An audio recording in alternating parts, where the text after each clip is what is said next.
South ఇండియాలోని అతి తక్కువ ధరలకి రత్నాలనందించే ఏకైక సంస్థ 6JVR.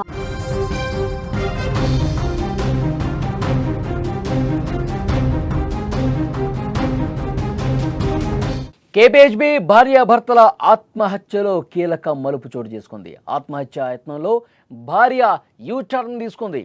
భర్తను చంపేసి బతికి బయటపడింది రమ్యకృష్ణ హత్య కేసు నమోదు చేశారు పోలీసులు. రమ్యకృష్ణ మీద భర్త చనిపోతున్నా చలించలేదు భార్య. 10 గంటల పాటు సైలెంట్గా ఉంది రమ్యకృష్ణ. అప్పుల బాధతోనే ఈ దారుణమా? దీని వెనకాల ఇంకే ఉంది? భార్య మాటలను పోలీసులు ఇంకా నమ్మడం లేదు. సాంకేతిక ఆధారాల మీద పోలీసులు ఫోకస్ పెంచారు. హైదరాబాద్లో సంచలనం సృష్టించిన భార్యాభర్తల కేసులో రోజుకొక కొత్త ట్విస్ట్ బయటకు వస్తోంది. కేపీహెచ్బీ పోలీసులు జరుపుతున్నటువంటి దర్యాప్తులో అనేక అనుమానాలు, విస్తుపోయే వాస్తవాలు ఇప్పుడు బయటకు వస్తున్నాయి. 3 రోజుల క్రితం ఒక విషాద ఘటన ఆత్మహత్యాయత్నంగా మొదలైనటువంటి ఈ కేసు ఒక మిస్టరీగా ఇప్పుడు తయారైంది. అప్పుల బాధలు తట్టుకోలేక కత్తితో గొంతు కోసుకున్న ఈ దంపతుల కథలో భర్త మరణానికి భార్యే కారణమనే అనుమానాలు బలపడుతున్నాయి.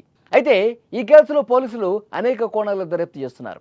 భర్త రామకృష్ణారెడ్డిని చంపిన తర్వాత భార్య రమ్యకృష్ణ ఎందుకు ఆత్మహత్య చేసుకోలేదు అనేది ప్రధాన ప్రశ్న. ఇద్దరు కలిసి ఆత్మహత్య చేసుకోవాలని నిర్ణయించుకున్నప్పటికీ భర్త మరణించిన తర్వాత ఆమె తన నిర్ణయాన్ని మార్చుకోవటం వెనుక ఏదైనా కారణం ఉందా అనే కోణంలో పోలీసులు కూపీలాగుతున్నారు.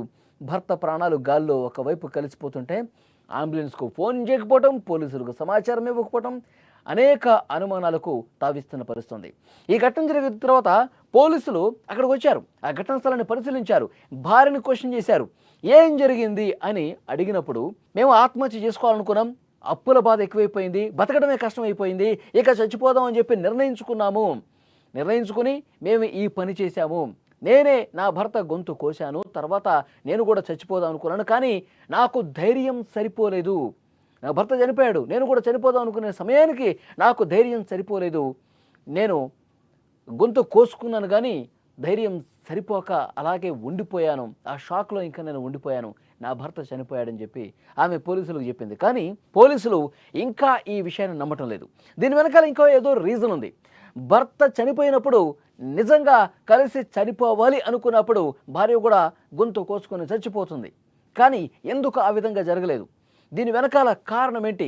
భర్త కొన ఊపిరితో కొట్టుమిట్టాడుతున్న సమయంలో కూడా ఓకే, తను యూటర్న్ తీసుకుంది, తను చనిపోవద్దు అనుకుంది. మరి భర్త గొంతు కోసినప్పుడు తను ఆ రక్తపు మడుగులో పడి కొన ఊపిరితో ఉన్నప్పుడు కనీసం బతికించాలన్న ఆలోచన రావాలి కదా, కనీసం అంబులెన్స్కి ఫోన్ చేయాలన్నటువంటి ఆలోచన రావాలి కదా, తర్వాత పోలీసులు కంప్లైంట్ చేయాలన్నటువంటి ఆలోచన రావాలి కదా. ఇదేమీ లేకుండా దాదాపు 10 నుంచి 15 గంటల పాటు అదే రూమ్లో అదే విధంగా ఉండటాన్ని ఏ విధంగా చూస్తారు? భర్త చనిపోయిన తర్వాత అదే రూమ్లో పడుకుంది 10 గంటల పాటు. అంటే దీని వెనకాల ఏంటి రీజన్? అంటే ముందే ఒక ప్లాన్ ఏమన్నా వీళ్ళు గీసుకుందా? భార్య రమ్యకృష్ణ ముందు ఒక ప్లాన్ ప్రకారం ఆత్మహత్య వైపు భర్తను కూడా నడిపించి ఆ తర్వాత తను చనిపోయాక యూటర్న్ తీసుకుందామని ముందే ఒక ప్లాన్ అనుకుందా? దాంట్లో భాగంగానే ఈ వ్యవహారం మొత్తం నడిపించిందా? అప్పుల బాధ కాదు, అసలు వేరేమీ ఏవీ కాకుండా ఒక కొత్త కోణం ఏమైనా ఉందా? దాంతోనే ఈ విధంగా చేసిందా? పోలీసులు ఈ కోణాల్లో కూడా దర్యాప్తు చేస్తున్నటువంటి పరిస్థితి ఉంది. ప్రస్తుతం ఆమెకు సంబంధించిన కాల్ డేటా కావచ్చు, ఆమె గత కొన్ని రోజులుగా ఎవరెవరితో మాట్లాడారు, ఆమె కదలికలు గత కొన్ని రోజులుగా ఏ విధంగా ఉన్నాయి అన్నీ కూడా క్షుణ్ణంగా పరిశీలిస్తూ ఉన్నారు. వేరే కోణాలు ఏమైనా ఉన్నాయా ఈ కేసులో ఆరా తీస్తున్నటువంటి పరిస్థితి ఉంది. 4 రోజుల క్రితం జరిగినటువంటి ఈ ఘటన హైదరాబాదులో సంచలనం సృష్టించిన పరిస్థితి. భర్తను దారుణంగా కత్తితో గొంతు కోసి చంపేసి తాను కూడా గొంతు కోసుకున్నట్టు ఏమైనా నటించిందా అన్న కోణంలో దర్యాప్తు చేస్తున్నటువంటి పరిస్థితి ఉంది. కానీ ఇంకా పోలీసులు మేము పూర్తిగా దర్యాప్తు పూర్తయిన తర్వాత అన్ని విషయాలు బయటకు చెబుతాము అని చెప్తా ఉన్నారు. కానీ ఇంకా లోతుగా ఇన్వెస్టిగేట్ చేయాల్సినటువంటి అవసరం ఉందని చెప్తున్నారు. భార్య రమ్యకృష్ణ ఫ్రెండ్స్ ఎవరైతే ఉన్నారో వాళ్ళని విచారిస్తూ ఉన్నారు. అలాగే రమ్యకృష్ణకి సంబంధించిన బంధువులు ఎవరైతే ఉన్నారో వాళ్ళని ప్రశ్నిస్తున్నారు. ఆ ఇంటి చుట్టుపక్కల ఎవరైతే ఉన్నారో రామకృష్ణారెడ్డి సన్నిహితంగా మెలిగేవారు ఎవరైతే ఉన్నారో రామకృష్ణారెడ్డి ఫ్రెండ్స్ కావచ్చు, వాళ్ళ కుటుంబ సభ్యులు కావచ్చు, అన్ని ఆరా తీస్తున్నారు. ఇద్దరి ఫోన్లు చెక్ చేస్తున్నారు. ఫోన్లో ఉన్న డేటా కూడా పరిశీలిస్తూ ఉన్నారు. ఇంకా ఏదో రీజన్ ఉంది అని చెప్పి పోలీసులు చాలా బలంగా నమ్ముతున్నటువంటి పరిస్థితి ఉంది.